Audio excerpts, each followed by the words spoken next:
Hey guys, it's Ellie. Welcome back to Bite-Sized Book of Mormon. I'm glad to have you with me. So if you've never been here before, this is just a podcast where I read through one chapter of the Book of Mormon each episode, and to give a little bit of context, a little bit of insight, a little bit of good times, so stay around. So if you remember last episode, we read Helaman chapter 8, which is where the prophet Nephi continues to kind of chew out his wicked countrymen because they're really not doing great and they really aren't understanding how they're not doing great, and that just makes Nephi more frustrated. And so after spending an entire chapter talking about how they're denying the words of all the prophets throughout all the ages, he ends the chapter with a crazy prophecy where he just goes, if you check right now, your chief judge is currently laying on his chief judge chair in his own blood. He has been killed by his own brother. Go check.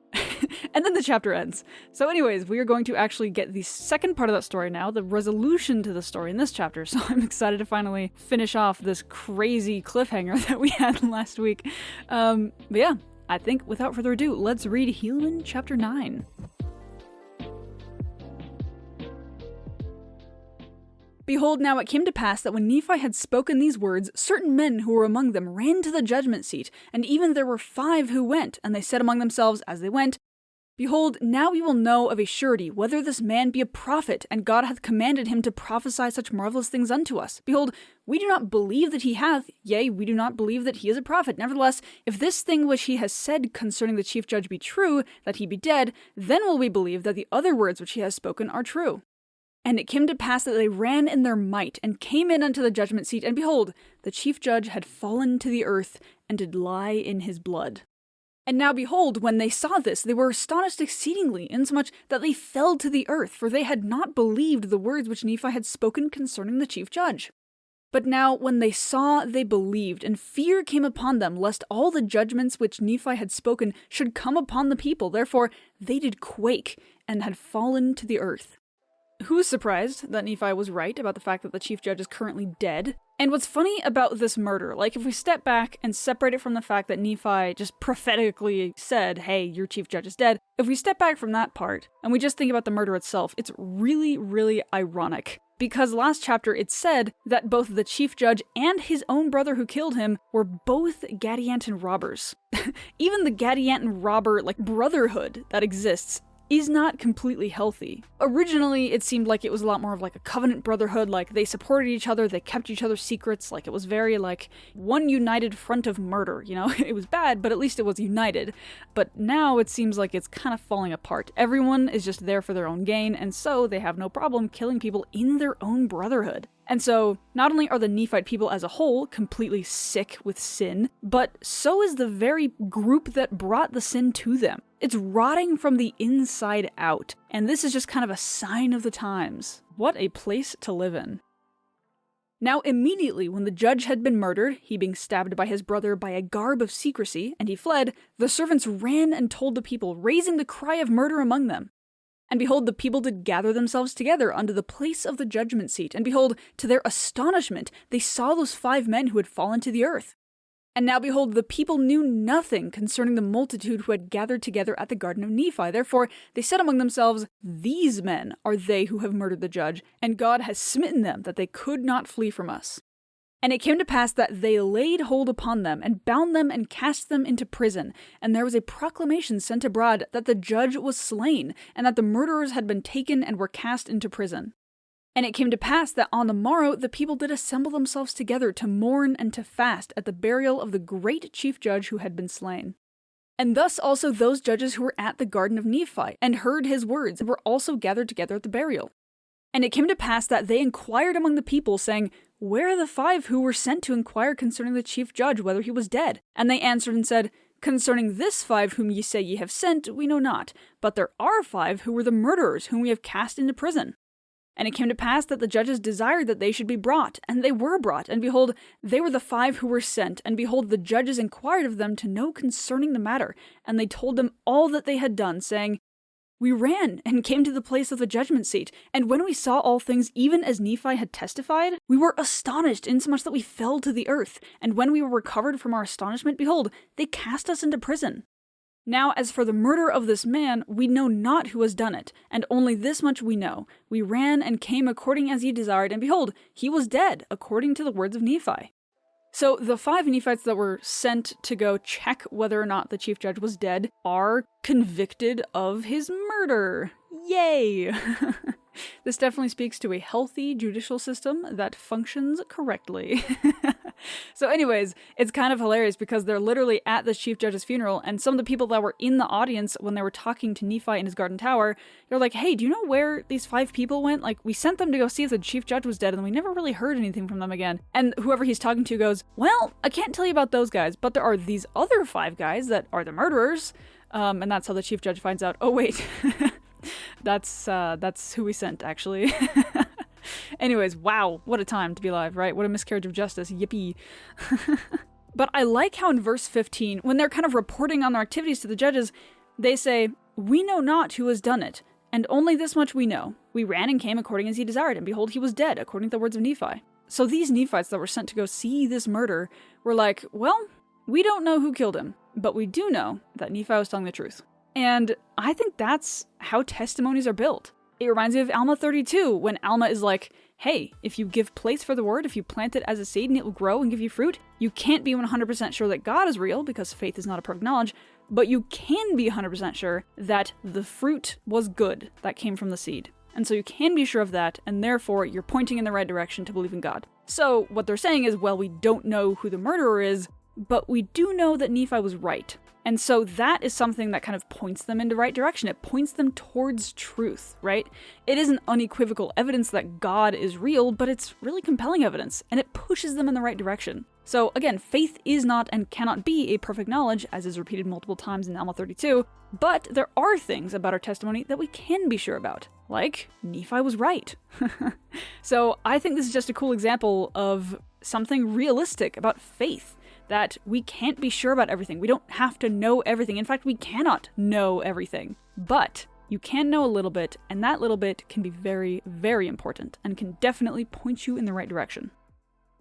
And now it came to pass that the judges did expound the matter unto the people, and did cry out against Nephi, saying, behold, we know that this Nephi must have agreed with someone to slay the judge, and then he might declare it unto us, that he might convert us unto his faith, that he might raise himself to be a great man, chosen of God and a prophet.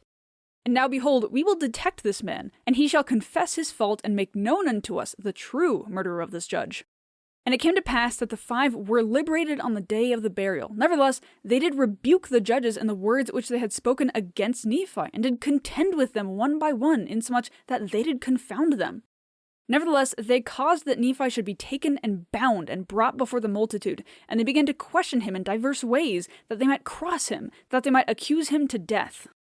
Saying unto him, thou art confederate. Who is this man that hath done this murder? Now tell us, and acknowledge thy fault, saying, behold, here is money, and also we will grant unto thee thy life, if thou wilt tell us, and acknowledge the agreement which thou hast made with him. But Nephi said unto them, O ye fools, ye uncircumcised of heart, ye blind and ye stiff-necked people, do ye know how long the Lord your God will suffer you, that ye shall go on in this your way of sin? Ye ought to begin to howl and mourn because of the great destruction which at this time doth await you, except ye shall repent. Behold, ye say that I have agreed with a man that he should murder Sizoram, our chief judge. But behold, I say unto you that this is because I have testified unto you, that ye might know concerning this thing, yea, even for a witness unto you, that I did know of the wickedness and abominations which are among you. And because I have done this, ye say that I have agreed with a man that he should do this thing. Yea, because I showed unto you this sign, ye are angry with me, and seek to destroy my life. And now behold, I will show unto you another sign, and see if ye will in this thing seek to destroy me.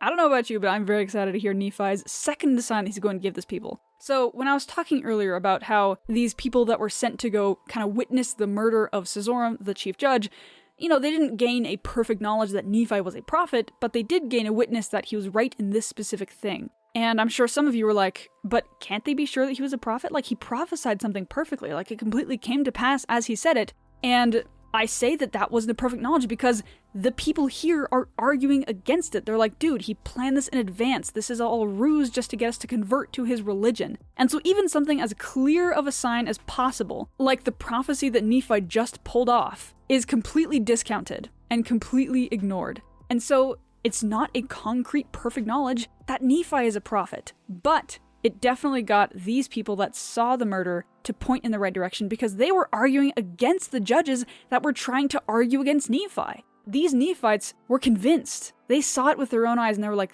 this is true. And Nephi was right. And so they were fighting against the judges that were trying to discredit Nephi, which is kind of awesome. And so Nephi is literally tied up in front of a bunch of judges being like, dude, what more do you need? I think that your abominations, your wickedness, your murders are abominable. Do you think I would commit one myself? And so he's like, well, if you don't believe me now, what if I gave you another sign? And so let's keep reading and see what that is. Behold, I say unto you, go unto the house of Seantum, who is the brother of Sizoram, and say unto him, has Nephi, the pretended prophet, who doth prophesy so much evil concerning this people, agreed with thee, in the which ye have murdered Sizoram, who is your brother? And behold, he shall say unto you, Nay. And ye shall say unto him, Have ye murdered your brother? And he shall stand with fear, and wist not what to say. And behold, he shall deny unto you, and he shall make as if ye were astonished. Nevertheless, he shall declare unto you that he is innocent. But behold, ye shall examine him, and ye shall find blood upon the skirts of his cloak. And when ye have seen this, ye shall say, From whence cometh this blood? Do we not know that it is the blood of your brother? And then shall he tremble, and shall look pale, even as if death had come upon him. And then shall ye say, Because of this fear and this paleness which has come upon your face, behold, we know that thou art guilty. And then shall greater fear come upon him, and then shall he confess unto you, and deny no more that he has done this murder. And then shall he say unto you that I, Nephi, know nothing concerning the matter, save it were given unto me by the power of God. And then shall ye know that I am an honest man, and that I am sent unto you from God. And it came to pass that they went and did, even according as Nephi had said unto them. And behold, the words which he had said were true, for according to the words he did deny, and also according to the words he did confess.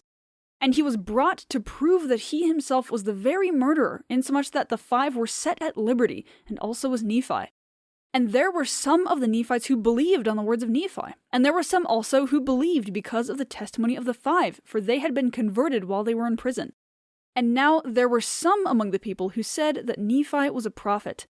And there were others who said, Behold, he is a god, for except he was a god, he could not know of all things. For behold, he has told us the thoughts of our hearts, and also has told us things, and even he has brought unto our knowledge the true murderer of our chief judge. What a way to end the chapter.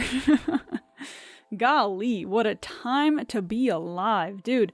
So Nephi's second sign is significantly more detailed than his first. The first time he just says, hey, go check if your chief judge is dead on his judgment seat, in his own blood. People go, they see that thing, they go, wow, he was right. Some other judges are like, no, he was faking it. Nephi goes, oh, you don't believe me? Okay, well then go to the chief judge brother's house, ask him if Nephi asked him to murder his brother. He will say no. Then ask if he murdered his brother. He will look confused and try and deny it. And then you will see that there's blood on his cape, and then he will freak out and confess.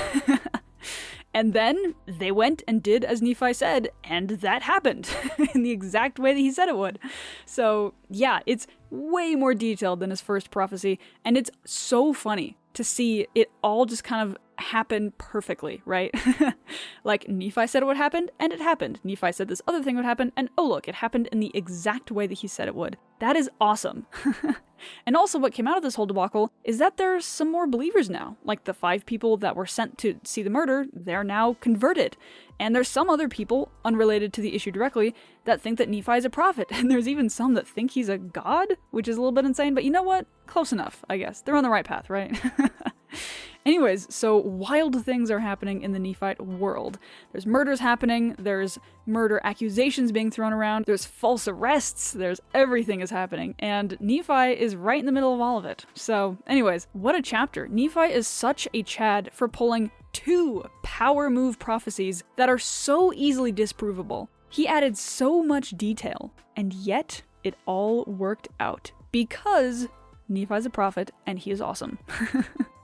So the standout verse of this chapter is going to be verse 4, which says, And now behold, when they saw this, they were astonished exceedingly, insomuch that they fell to the earth, for they had not believed the words which Nephi had spoken concerning the chief judge. So these 5 people that went to go check if the murder happened, by the end of the chapter, they're converted. But this is the first moment where it dawns on them, oh no, we think Nephi's right. Oh gosh. And they're beginning to understand the ramifications of everything that is happening. They're seeing the murder exactly as it was described, and they're like, oh, that means we should probably trust his other words too. And just this awful realization falls on their shoulders, and they literally fall to the ground because they didn't believe in Nephi. They didn't want to believe Nephi's words because that's bad for them. And yet conversion was thrust upon them. So anyways, I just think this is such a unique story of conversion because, well, these people were converted, but it's because they literally saw a prophecy unfolding with their own eyes in the most literal, clear, simple sense. Nephi said something would happen, they went and checked, and it had happened. And I just love how it says that they fell to the earth, for they had not believed the words which Nephi had spoken. It's not like these people were susceptible to being suggested by the words of Nephi. They did not believe him, and they were going there to disprove him. And yet, when it's true, oh no, what does that mean, right? Anyways, what an experience. Try putting yourselves in their shoes, right? You are living your life however you want, and you hear this guy and he's saying all these things about how you're living your life wrong and how you have to change and how you have to follow all these stupid laws that don't matter anymore and that there's this fake God in the sky that's going to tell you what to do. And then he says, by the way, if you go check, your chief judge is dead. And you go, okay, well, let's go check that. Might as well, right? You know, we can just disprove this guy really quick and just get him off our streets, whatever. It's going to be fine. And then you go and he's dead. And you're like, oh, this is bad. Oh, all those things that crazy guy on the tower in his garden said? I think those might be true. Oh no, what does that mean for us? Anyways, I love moments like this where you just see it dawning on these people, the ramifications of their actions, when they are given some sort of evidence that it's real. This happens all over the Book of Mormon, and I love moments like these. They're just so crazy to even think about. I was born in the church. You know, I've lived it all my life, but imagine having a moment where you realize, oh no, I have to change so much about my life because I think this is true. And if it's true, that means like I'm gonna have to change. Like this is bad. And oh my goodness, what a moment. What an experience. And I just love how it's portrayed in all these different stories throughout the Book of Mormon. Oh my goodness. But yeah, that's the episode for today. I hope you enjoyed the little murder story that we had today. It's just Nephi being a Chad, you know, Nephi dropping power moves of prophecies left and right, you know, as he does. Anyways, so I just want to let you know about a couple things. Recently, I started a Substack, so if you want to read some articles about the Book of Mormon on different chapters, then go ahead and subscribe there. The link is in my link tree, which is down below. That link tree also has all of my other links, like my YouTube and my Instagram, and a donation link if you like what I'm doing. And you can also read the Book of Mormon for yourself. You can contact me directly. Yeah, anything you want, it'll be there for you. Make all your dreams come true. Click that link. I'll see you around. Anyways, yeah. That's all I've got for you today. I'll talk to you later. Bye.